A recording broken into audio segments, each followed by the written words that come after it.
should we be rethinking leadership in the hybrid era? So we're in the post-pandemic, well, I can't say post-pandemic world because people are getting COVID all over the place right now. So we're in this post-COVID mania phase of our existence where we're kind of learning how to live with COVID. And because of COVID... Stop breathing on me, Dan. That's why we're doing this remote, man. I know your breath. I can see it. It's coming through the mic. It's coming out. It's spewing. My COVID germs are going all over the place. No, I mean, you're all possible vectors for the contaminant now. But true. It has forced a lot, as we know, we don't need to rehash this, but it forced a lot of workplaces into remote operations. Now many are going back to hybrid. And it has called into question whether or not we need to rethink how we do leadership training in this hybrid and / remote era, and in a lot of workplaces, and I know this is true where I work, a lot of training and professional development happens casually through the casual interactions you have with people in the hallway and things like that. And opportunities emerge through that as well. And that doesn't happen as easily in a hybrid environment because you're working more remotely, more often. So the opportunity for the chance of those casual encounters to happen are less frequent, right? Wouldn't you agree with that, Jodah? Or am I wrong here too?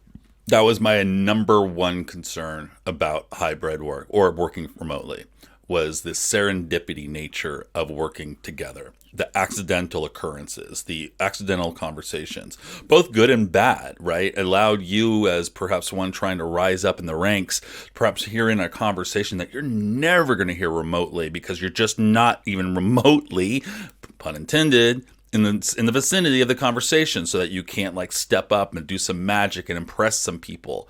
All conversations today in a remote circumstance are completely intentional, no accidentality. And I think we give that short shrift, or at least historically we've given it short shrift. I think this article is starting to look at that though. Yeah, no, I agree, and I definitely see it. In my experience over the last couple of years, and my workplace, I'm back at work on. I'm jealous of that. Physically, 4 days a week, 5 days a week, really, a lot of days. Not jealous now. of that, but I'm jealous that you get to go back. Yeah, no, I'm there all the time now for various different reasons, and I can see the difference. And I'm also teaching right now, as you know, Jodah. After we record this, I'm going off to class, and I could definitely. The last class I taught was fully online, and this one is hybrid, and those in-person class meetings are so valuable with the students. I can. You've acknowledged that your own anecdotal but very visceral experience. Yeah, and I can see it in them too, and the type of learning that can happen when we're in person as opposed to when we're online. There's a lot more community, camaraderie, group work is a lot easier, and a lot of learning comes from that collaborative group work and communication and idea exchange that happens in that immediate environment, right? Which is hard to replicate in a freaking Zoom room. I'll give a couple of these aren't mine. I just found these on the line. I thought these were just a couple. I'll give a 5. Negative effects of companies that work remotely. And most of you will recognize these. Communication challenges, reduced social interactions, loss of company culture. That was the Malcolm Gladwell one, right? That was the controversial. Supervision and accountability issues. One I'm not so much concerned about, but this article kind of alludes to a little bit. Yeah, because you like to go drinking at 11 o'clock in the morning. That's right, exactly. And here's one for a lot of people today, especially inequities and isolation. And there's more, but these things seem to maybe perhaps be compounded by the remoteness, right? But Dan, if that's a problem, I think you've also brought up the notion perhaps the remoteness can, if leveraged in a certain way, can solve for these problems in new and novel ways. Am I correct? Yeah, well, so this article that we're looking at right now talks about 3 steps that you can think about in terms of professional development for leaders in your organizations to address the challenges of working in a hybrid environment. The first thing to think about is sensemaking, which is kind of one of the it's in our name. It's one of the core themes of our podcast. How do we make sense of the world? How do we come into an understanding of the world? And So, And how do they define that in the article, just so people know? Because they have kind of a specific yeah, they do. I areas. have it right here. How the organization works around you and how you relate to the organization. So, being very intentional and helping employees who are working in a hybrid environment figure out what their position is, so that they can make sense of it.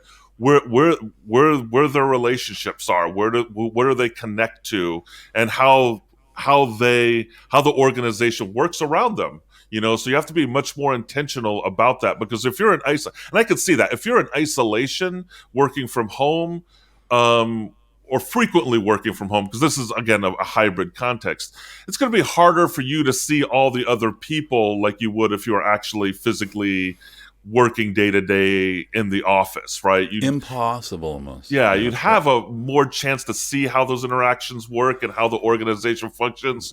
So, yeah, I think it's really about making your position, making it more transparent where the person sits within the organization and what they're connected to. That's And one piece of it. there are solutions out there that we're starting to see, that we're trying to address this in really novel ways. And couple versions would be at my office. We have a thing called it's a coffee clutch kind of a thing that connects me to people randomly. I don't know how random it is, but I'll get an email once a month saying, "Hey, do you want to meet these people? This is two, 3 or 4 people," and then I set up the meeting, and we met. I just had one yesterday, and I've met VPs, I've met directors, I've met all sorts of people. I mean, that's one thing. And then there are virtual spaces that haven't really caught on that quite well yet, but ones that allow you to actually kind of engage in sort of in a virtual reality that can kind of help you, since it really kind of doubles down on vicinity and plays with volume and things like that. And right now they're novel, and they may stay novel. And I know, Dan, you saw that video with Lex Friedman. Oh, yeah, that just was kind of PO'd you a little bit. But even then, that might be what they perceive as a solution. It's scary.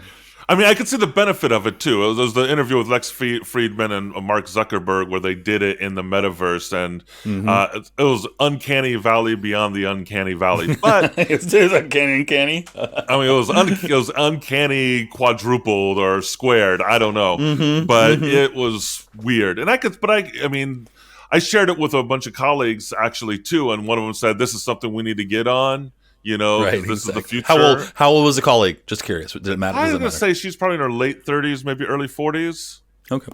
Yeah. All right.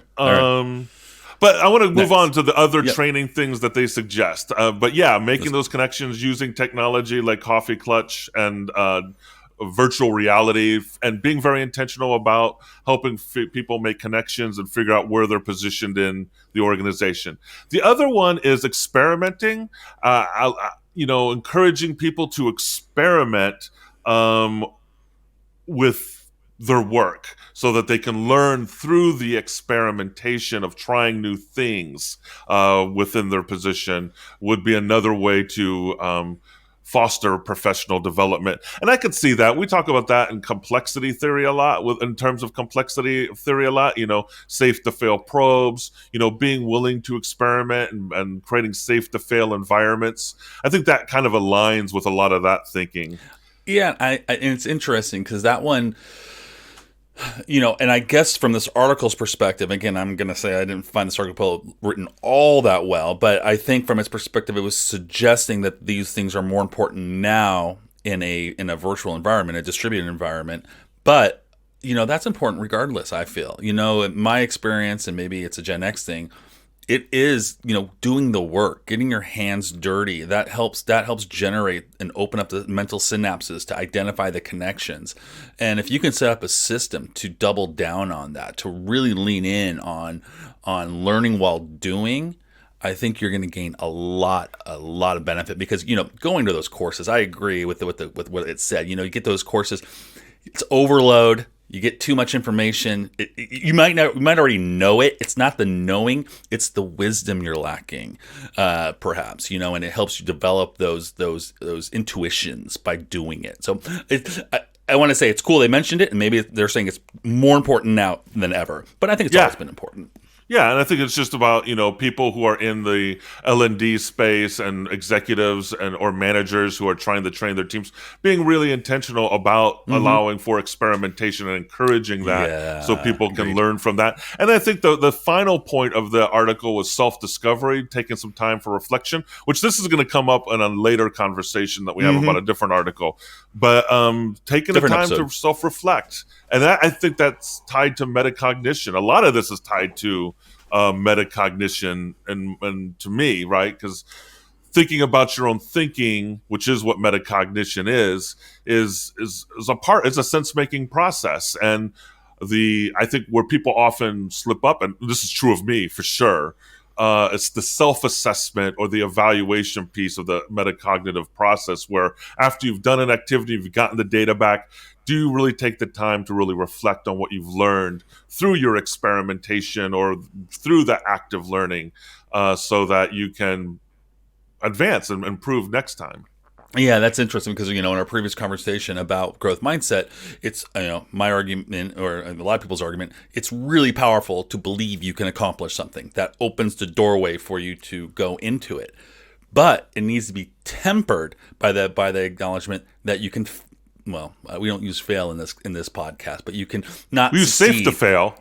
Yeah, exactly. And that it's acknowledge that you're not perfect and you have to learn along the way and you're going to make mistakes. And it's important that your leadership or your fellow leadership like you said, allows for you to take those moments to think about how you screwed up. It's those scenarios when you got caught by your parents, and I'm not sure if you've ever had these, but I had a kind of hippie dad at times, and he'd be like, occasionally, he'd Doug's be a like, hippie. he was, yeah, surfing hippie. And occasionally, under good circumstances, he would say, "Look, I already know you messed up, and I know you messed up. You don't need to hear it from me. Take this time to think about what the problem was. It's okay. Move on with your life." Yeah, And yeah, yeah. it's good to have that in your in work as well.